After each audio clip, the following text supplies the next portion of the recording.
sur les problématiques de récidive, sur la surpopulation carcérale, etc., sont des mesures portées par Christiane, notamment sur l'aménagement des peines. Il faut l'avouer, notre prison française fabrique du criminel récidiviste. Et donc, l'objectif ne doit pas être, comme la droite voulait le faire, de construire des prisons supplémentaires. On n'en construira jamais assez avec les politiques telles que celles qu'ils ont menées, mais bien évidemment de travailler sur les peines alternatives, sur la réinsertion, sur l'investissement dans l'éducation, l'investissement dans l'emploi, le retour à la vie active, l'accompagnement, les peines préventives. C'est, je crois, par là que nous y parviendrons.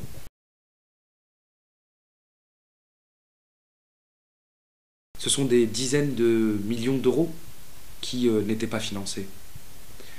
C'était des milliards d'euros et des centaines de milliards d'euros de dettes supplémentaires qui avaient été accumulées.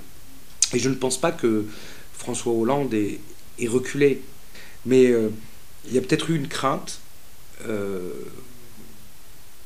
qui était non pas d'avancer jusqu'à rencontrer le mur de l'argent, mais que le mur de l'argent volontairement se précipite sur nous-mêmes. Et je pense qu'il y a eu cette crainte-là, notamment la droite pendant la campagne n'avait eu de cesse de faire appel à cette peur-là.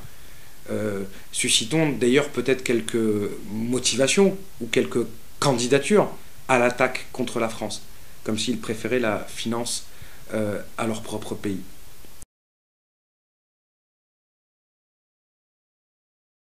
Il y a une montée de la stigmatisation, je le vois moi-même, la manière dont certains me considèrent comme prétendu musulman alors qu'ils n'en savent rien.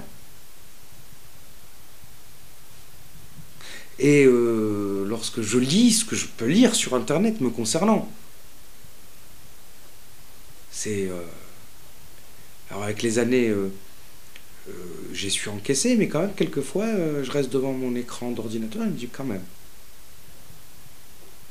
Quand même. Quand même. Après des années... en être encore là, ça fait mal.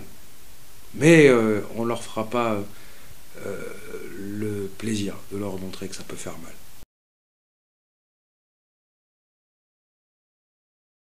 La situation est difficile. La révolution est par définition un état transitoire.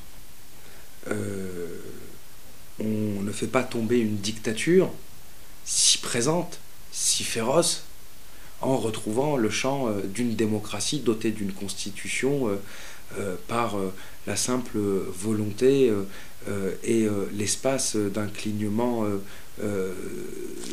d'œil. Ça ne sera pas simple.